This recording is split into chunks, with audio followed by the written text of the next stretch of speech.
Maxx Crosby update. Fernando Mendoza speaks to the media and the NFLPA. Their grades and their report cards are out, even though they're not supposed to. That plus more on Friday's edition of the Locked On Raiders podcast for February 27th, 2026.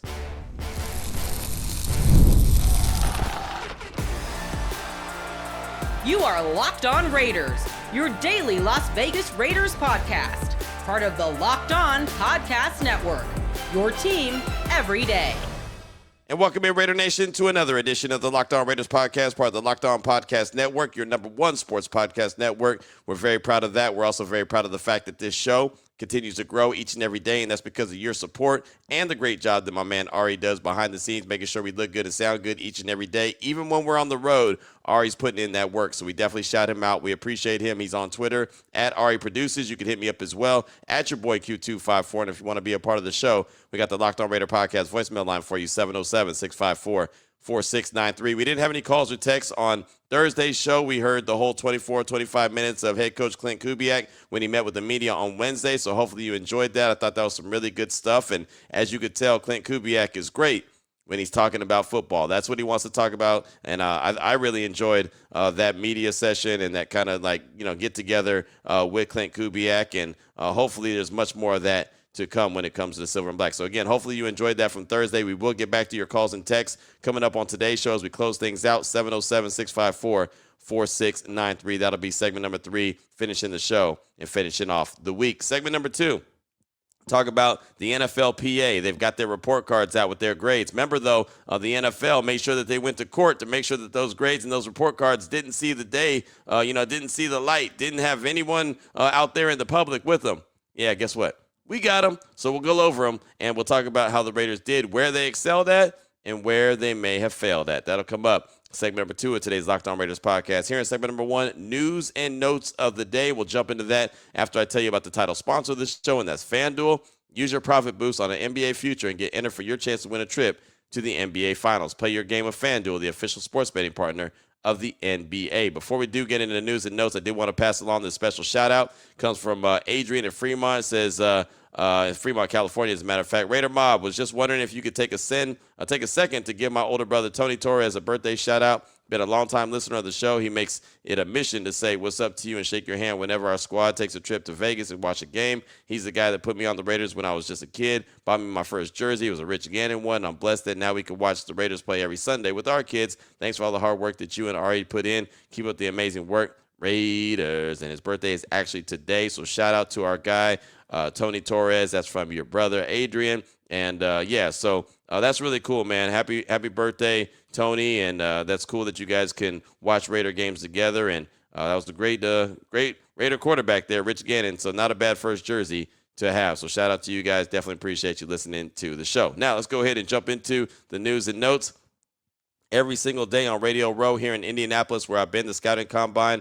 Today will be the last day of it, and I'll get back on that bird and fly back to Vegas and get back to a real time zone, at least a time zone that I can appreciate, not to mention some nice weather that I can appreciate. Get out of this. Well, it's been 35, 36 degrees lately the last couple of days, so that's actually been a lot warmer than what it was when I first arrived when it was 25. So Tom Pelissero from the NFL Network was on the Rich Eisen show and had about a 5 or 6 minute conversation back and forth on Maxx Crosby. Obviously, I'm not going to play the whole 5 or 6 minutes, but here is a minute and a half or so of Tom Pelissero talking about what he's hearing, what he thinks when it comes to the Maxx Crosby situation. Will he play with the Raiders or not in 2026? This is on the Rich Eisen show. Where are we on the Maxx Crosby? Is there still any there? Where are we right now? Anything? I would say it is fair to assume that the Raiders are getting many calls about Maxx Crosby. Okay. We heard what John Spytek said in this room. Expects Max to be back. Yes. Great relationship, texting and talking. We have not heard from Maxx Crosby since that session. Max has many ways on social media, on a podcast, to potentially respond. But I would say the Raiders don't need to make calls. They will get calls on Maxx Crosby. Is there a world where Maxx Crosby gets traded in the next 7 to 10 days? I believe there is. You do. We're not there yet in terms of a deal actually getting done. But almost every player in the NFL has a price. Even setting aside the frustrations Max has had with the constant churn, being shut down at the end of last season, He's a 29-year-old star player who is still at his peak on a Raiders team that's probably going to be challenged over the next 1 to 2 years to really be competitive in a tough division. All of that, to me, tracks toward push this as far as you can, maximize your leverage by saying we're going to keep the guy here, see what type of calls you get. I'm not aware of the Raiders calling anyone. I do believe that they are getting calls, and I do believe there's a possibility of Maxx Crosby being traded sometime between now and the start of the league year. Tom Pelissero right there for the Rich Eisen Show on ESPN Radio. And 7 to 10 days, which, will be the start of the new league year. March 11th is actually when it gets going, right? A possibility of a trade. He didn't say it was going to happen. Want to make that clear, but he said there is a possibility. I could see why teams would want to get that done before the new league year opens up. They're going to be taking on a new salary if they were, in fact, acquiring Maxx Crosby. Plus, if they don't acquire Maxx Crosby, they have to know what direction to go in free agency. So I could see their sense of urgency on why they would want to get it done. I also could see the Raiders slow playing it and just continuing to say, hey, man, we want him. He's not going anywhere, and continue to make them, just up the ante if, in fact, some team wants him. Again, my gut feeling, as it's been the whole time, is that he's going to be with the Raiders in 2026 and beyond. My gut feeling has told me that the Raiders don't want to move him at all. But at the same time, they're going to throw it out there. And if somebody comes with a king's ransom, a.k.a. the Micah Parsons trade, a couple first-round picks and an impact player, then they would at least think about it. So John Spytek's done his job. He's always listening. Clint Kubiak, he did his job and said, we really, really want Maxx to be with us. So now everyone knows that the Raiders want him. How bad do they want him? So, again, this saga will continue. I don't think it'll be over in 7 to 10 days, but, just interesting when they start to put numbers on this situation. Obviously, it's something that we'll continue to monitor. Also, coming up later on this morning, it's going to be a long day today. Trust and believe that. And every day has been a long day here at the Scouting Combine. Normally, I'm getting to bed around 3:30 or 4 o'clock in the morning Eastern time zone just because of different radio shows, and my ESPN radio show ends at 1 a.m., and then I knock out the podcast, and by the time it's done, it's about 3:30 in the morning Eastern time. And then I got to be back at the convention center about 7:15, 7:30. Well, this morning, probably got to be there even earlier. Fernando Mendoza will be meeting with the media at the podium, and that's from 8 to 8:20 a.m. Eastern time. So, 5 a.m. to 5:20 Pacific time. The problem is, and you're probably saying, well, that's not, that early, Q. 8 a.m. is not that bad. You're right. But the problem is that the people are going to start gathering around the podium around 7. So by the time 8 o'clock comes and he actually steps to the podium, there's going to be such a huge crowd around him. So Ty Simpson will be going from Alabama, the quarterback from Alabama. He'll be at podium 7. Cade Klubnik, the quarterback from Clemson, he'll be at podium 6. Fernando Mendoza will be at podium 4. I guarantee there's going to be a huge crowd. Last year, around Shedeur Sanders, the crowd was so large that you could barely get in the area. So they kind of changed the way that the room is set up this year. It should be a little bit easier to flow.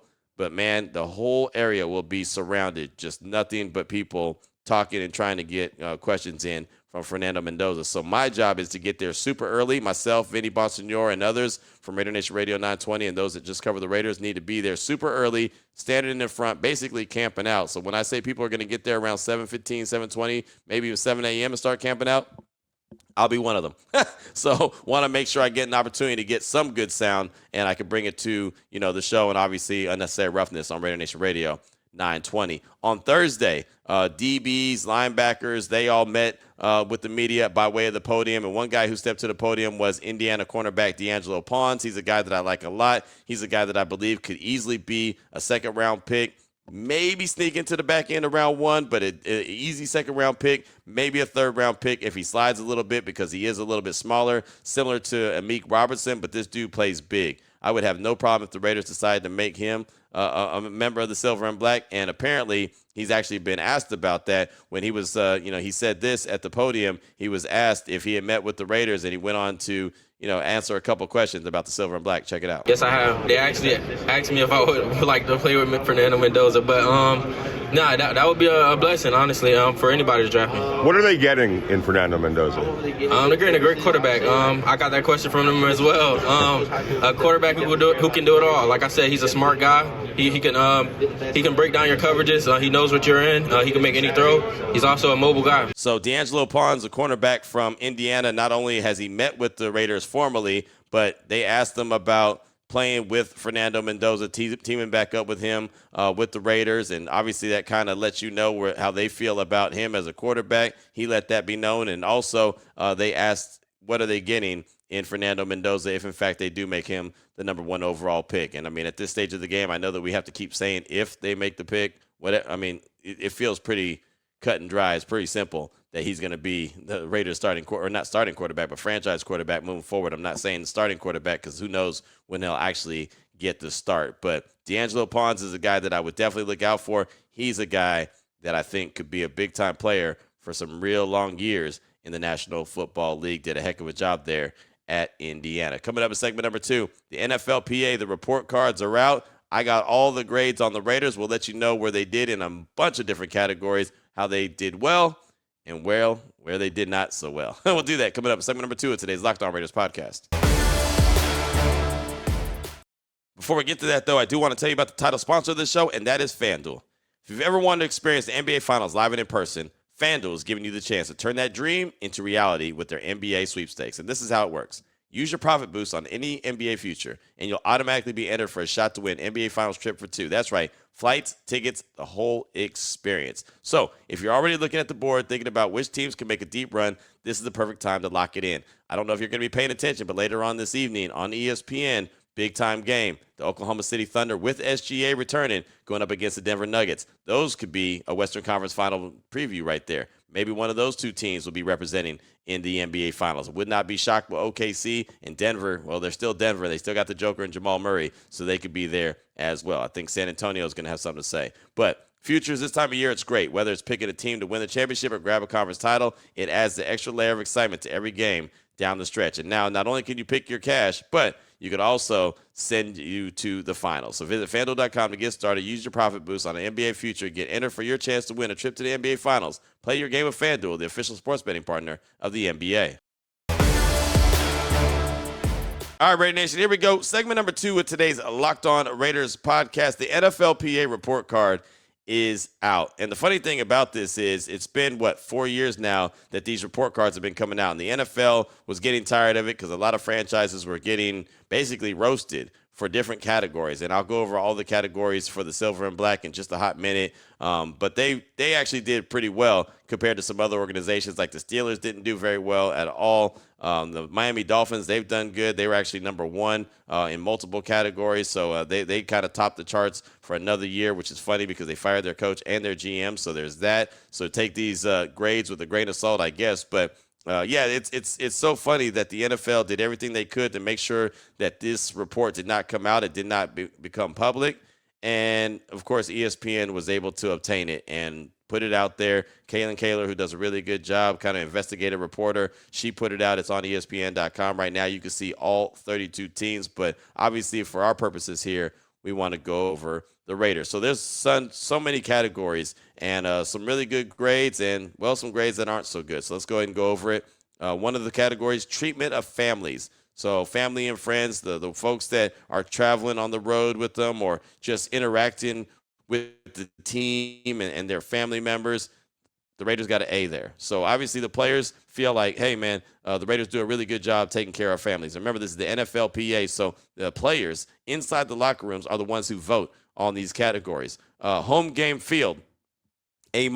Allegiant Stadium has a really good field. Allegiant Stadium has a grass field for the Raiders. It has turf for the UNLV, but Mark Davis wants to make sure that the Raiders, his team, plays on grass. AstroTurf and the turf fields and the pellets that they have, that's great for longevity, and obviously it costs a lot less money to maintain the turf field, but it's not good. You see a lot of injuries on it, and the Raiders have maintained that they want to make sure that they have grass at all times. So they have the tray outside, and they always bring it in there. They slide it in so the Raiders, the team, can actually play on natural grass, even though the field and the stadium is a domed stadium. So their home game field, A-. And as a matter of fact, just a little behind the scenes, Daniel Carlson said when he made that field goal to end the game, Week 18 versus Kansas City, that 60-yard field goal, he actually kicked from the logo.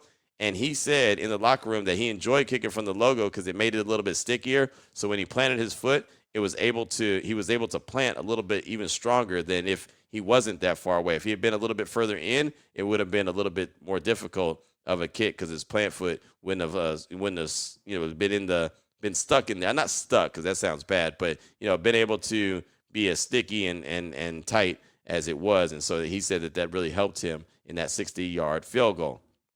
How about food and dining area? Raiders got an A. So far they're doing great, right? A, a treatment of families, home field, game field. A minus, food, dining area. A, nutritionist and dietitian. A, they're cooking with grease. Locker room. A, training room. A, training staff. A, weight room. A plus. And I'll go back to the training staff real quick because there's been a lot of conversations about Alex Guerrero, TB12's guy. And I said it a few weeks ago when there was conversations about maybe Max doesn't like Alex Guerrero. They don't have, good relationship, or, some of the players don't like him. He's part of the training staff. They got A, weight room, A plus, training room, A, right? All these guys, strength conditions, strength coaches, A, position coaches, right? This is where they finally get something that's not an A. But man, 1, 2, 3, 4, 5, 6, 7, like all these A's, position coaches, they got a C plus.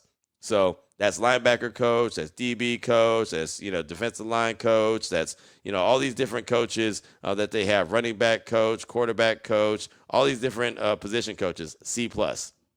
Offensive coordinator, F.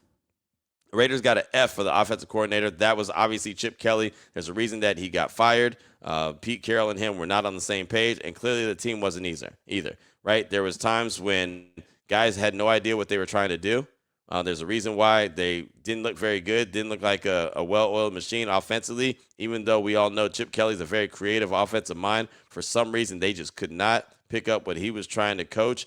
We remember the situation that happened in Philadelphia when he was the Eagles coach and he got rid of a lot of the players that were really good players because it was his way or the highway. And I felt like that he wasn't going to be that same guy because he's an offensive coordinator and he learned a lot when he went to the college ranks and won a national championship at Ohio State. But clearly, some things never change. And plus, on top of that, we don't know how much of the offense was Chip Kelly's and how much was Pete Carroll, what kind of collaboration it was. So there was a lot not to like about the OC position. F is the grade that the Raiders players gave Chip Kelly as the OC. Defensive coordinator, that'd be Patrick Graham, a C.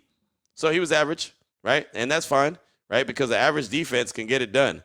But the offense was so bad that the average defense wasn't going to do anything. Right, to be able to have success with that bad offense that the Raiders had in 2025, their defense would have had to have been elite, and it clearly wasn't that. So Patrick Graham got a C as a defensive coordinator. Special teams coordinator, that was Tom McMahon. Remember, he got fired as well.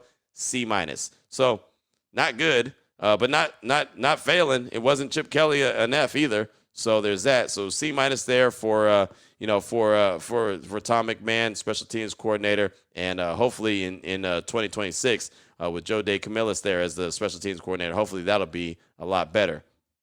Team travel, it was good. They gave him a B.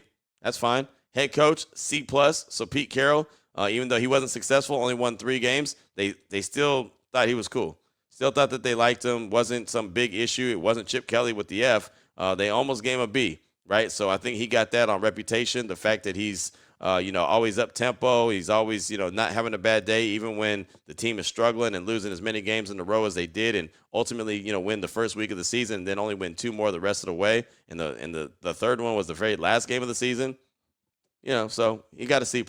General manager John Spytek, A minus.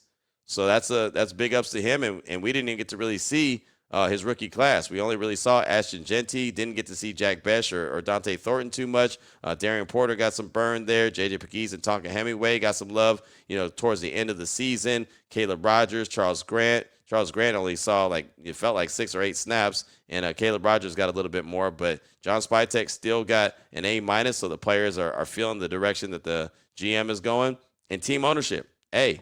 That's Mark Davis. That's Tom Brady. That's everyone that's bought into the organization, but mainly the main 2 guys, or main guy is Mark Davis. Main 2 guys would be Mark Davis and Tom Brady. So all in all, I thought the Raiders did really well. Now, with that being said, if you go to ESPN.com and check out all the teams, a lot of teams that aren't very good, like the Raiders, did really well in all these different categories, right? And then some of the teams that are actually good did really bad. So maybe you don't want to have all A's in all these different positions. I don't know. But, again, I think that this at least helps when it's out and free agents know, okay, hey, the locker room's great, training room's great, facilities are great. Okay, great, man. Ownership's great. GM is great. If they see, if free agents see that could also help determine if they want to go to the Raiders or they want to go somewhere else where they might look at that grade and say, oh, yeah, they're not very good. I don't want to go there. So for the most part, outside offensive coordinator, that's the only grade that they got that was really bad was an F, was a big fat F for Chip Kelly at the offensive coordinator position. Nothing else was worse than a C-. Matter of fact, the two lowest grades that they got, an F and a C-, both of those coaches got fired. And then the head coach got a C+, and he got fired as well. Coming up in segment number 3, what's on your mind? Your calls and texts will close out the show. 707-654-4693. We'll hear from you next. Before we get to that, though, I do want to tell you about another great sponsor we have here on the show, and that is 5-Hour Energy Flavor Draft. 18 different flavors to choose from.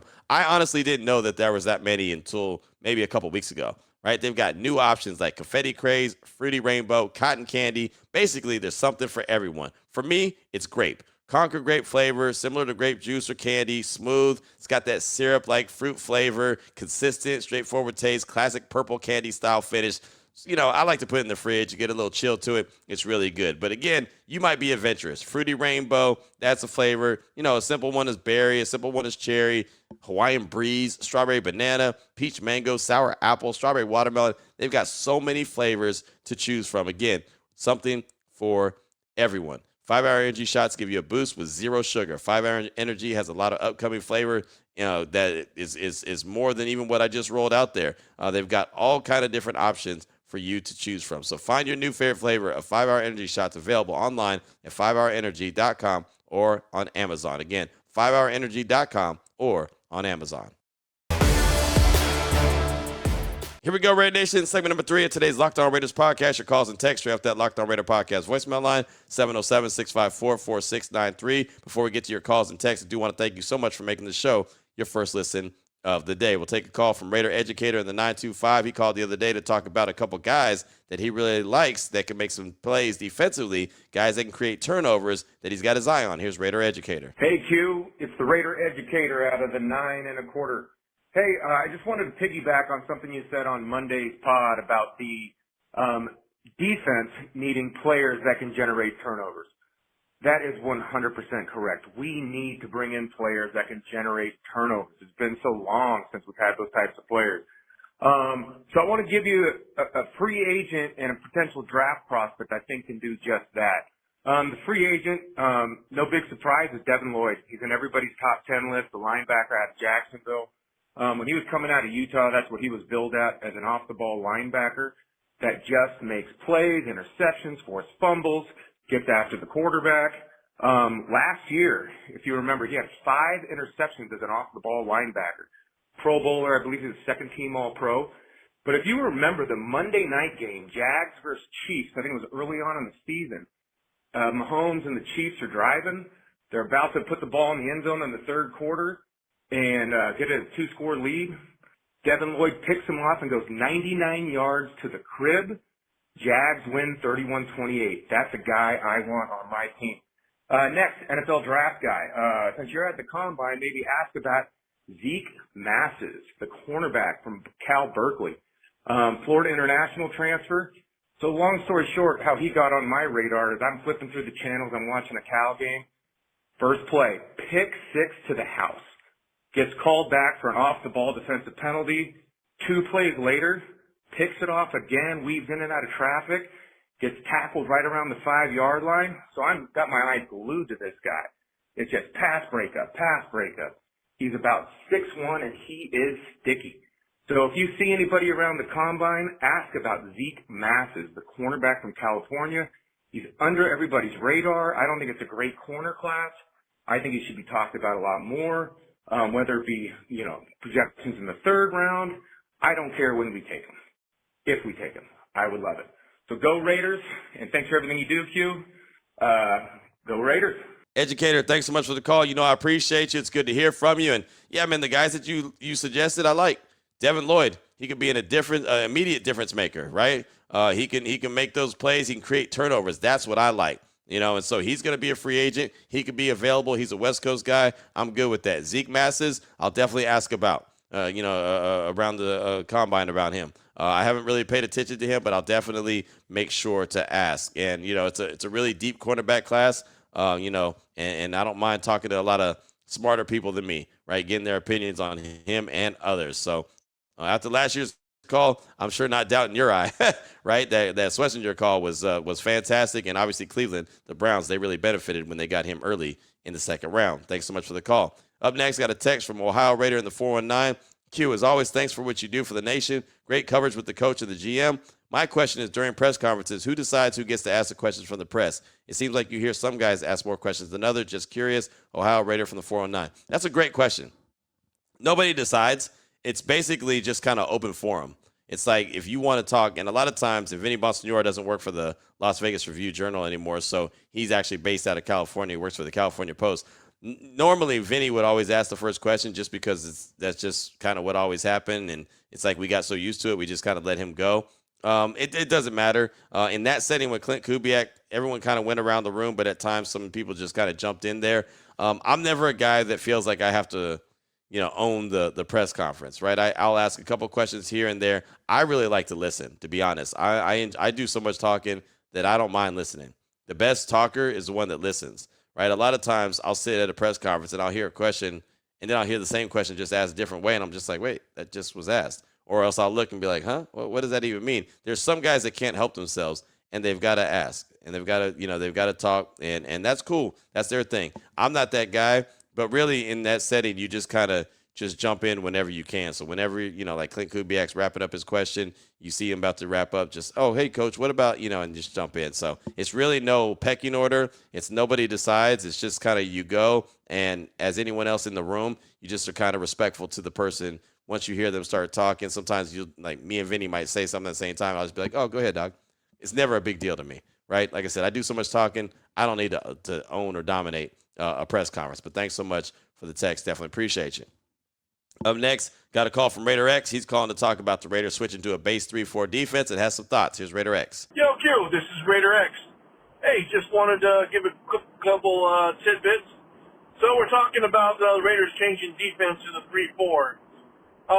Just want to, my thoughts is maybe because, so many free agents that the Raiders have, and then looking at some of the people that they have that are used on the defensive side, currently on that close into the roster, or that close to the line of scrimmage, I should say, is the Bergs.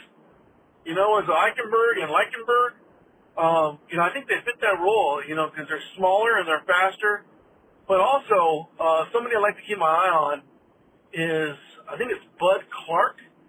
I think, as a safety, I like to see his skill set because I believe that he can cover and also thump. I think that dude can really add a lot. Also, I think the biggest thing to keep an eye on is the Raiders picking up a stout little Jerry Ball-like nose tackle or nose guard. We need a guy that can, wrap up two offensive linemen and just stop that run all darn day. That's all I got right now, but I just wanted to give my 2 cents. This is Raider X out. X-Man, thanks so much for the call. Appreciate you. And yeah, man, I think that, it'll be really cool to see what it looks like when they switch up to a 3-4 defense. I know some people are bent out of shape. I'm not. I think they're going to be multiple. I think they're going to be versatile. The base, yes, is going to be 3-4. The nose tackle is definitely a need, like you mentioned. Linebackers, a very deep linebacker draft, right? Sideline to sideline guys, see who fits, see who doesn't.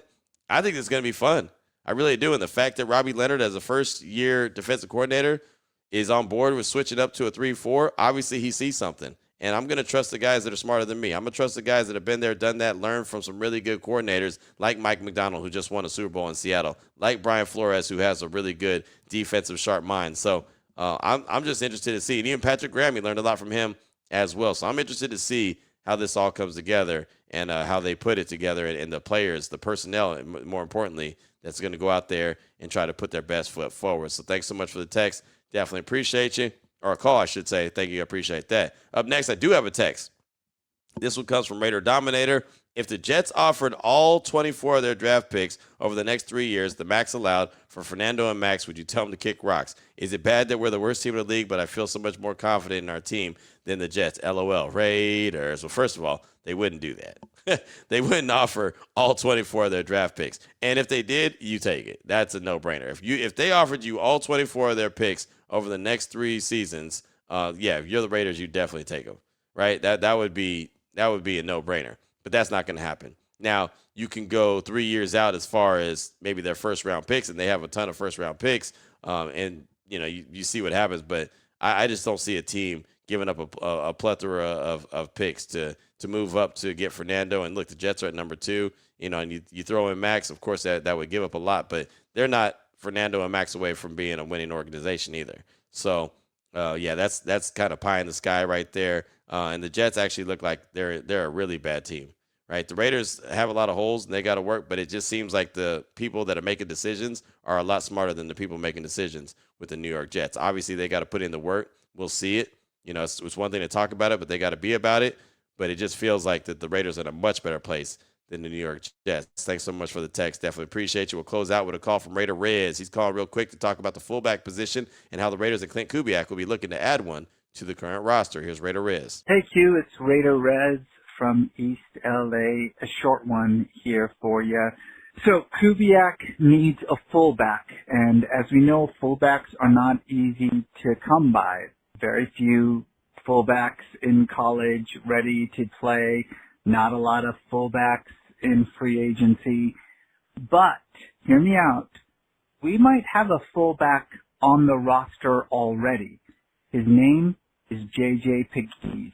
Give me your thoughts. Raider Rez, thanks so much for the call. Appreciate you. And as much as that sounds like fun, J.J. Pegues playing some fullback, obviously he did that at college. No. If it was only a few times, yeah, sure. Maybe you can do that, like, kind of William the Refrigerator Perry type stuff like the Bears back in the day, but not something that's consistent. And Clint Kubiak's offense is going to need a fullback all the time. Now, I'm interested in a guy like Alec Ingold. If the purge continues to happen in Miami, I'd love to see him return. He was a great dude, a great guy, really good player. I wouldn't have any problem seeing him return to the silver and black. And they'll find a way to get a fullback on the roster. Trust and believe that. But, yeah, J.J. Pegues, second year in the league, trying to learn a new defense now, a new position. Nah, they're not going to try to put more on his plate and say, all right, kid, you go out there and be our fullback too. That's not going to happen. But thanks so much for the call. Really good. I do appreciate it. And that's going to do it for today's show. That's going to do it for the week. Again, early in the morning, be there at the convention center to talk to Fernando Mendoza. Looking forward to that. Of course, any good stuff, I'll definitely bring it to Monday's show. I'll be so glad I'll be back in Studio Q for Monday's show. Matter of fact, taking off on Saturday morning. Looking forward to getting back to Las Vegas. And hopefully you've enjoyed the coverage all week long from the NFL Scouting Combine here in Indianapolis. So, Raider Nation, enjoy your weekend. We'll be back on Monday. Thanks so much, as always, for everything, the support of the show, and more. So until then, Raider Nation, take care of yourself, take care of your family, love on your family. Most importantly, as always, just win, baby.